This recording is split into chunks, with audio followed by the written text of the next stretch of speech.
We appropriated money for that airstrip to be rehabilitated. It's been closed. We are entering into high tourist season. The airport cannot function, airstrip. We do not have timelines for people. Finally, before I take in the information, we've talked about the flooding. Right, Honorable Speaker, if you go to the lake shores on Lake Victoria, after it has rained, you will be shocked to see the amount of plastics that come down to the lake.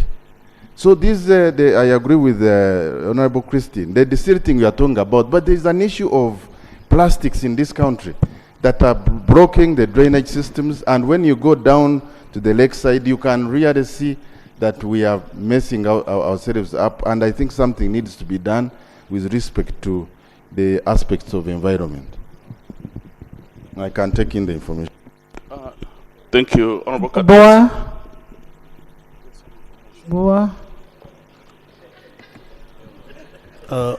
Thank you very much, Right Honorable Speaker.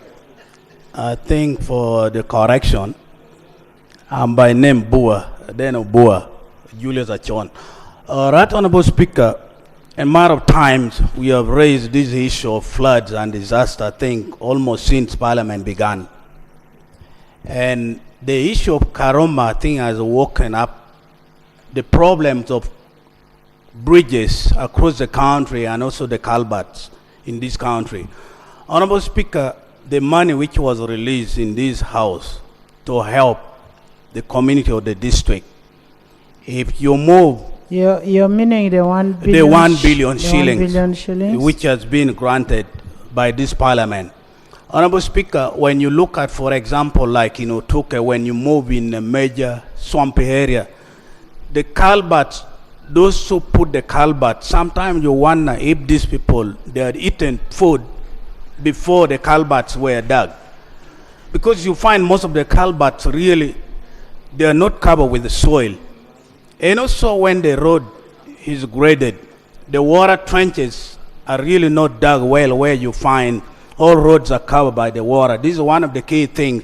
We would request this ministry to send the teams on the ground really to make a good supervision.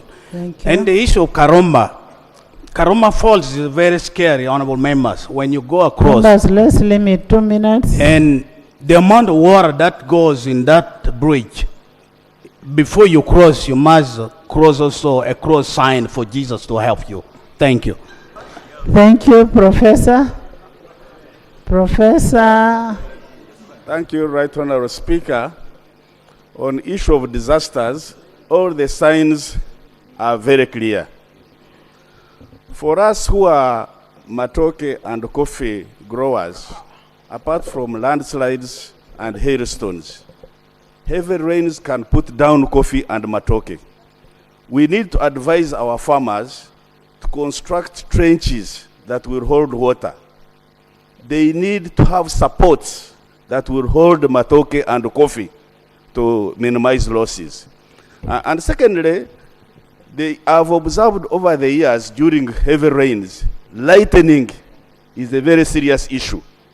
We need to advise all institutions, especially schools, to have lightning arrest.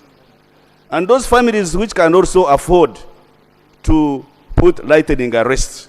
Otherwise, we are going to hear so many cases, and some people will believe that it's witchcraft when it is not. We need to install lightning arrests on important institutions. Daudi. Thank you, Madam Speaker. Madam Speaker, I have a few issues to put up. Last year, I came here with a document, and the response from the Prime Minister was very clear that they were going to work on the road from Kanoni to Mitiana. Madam Speaker, up to now, there is nothing that is going on. It's on record, and let me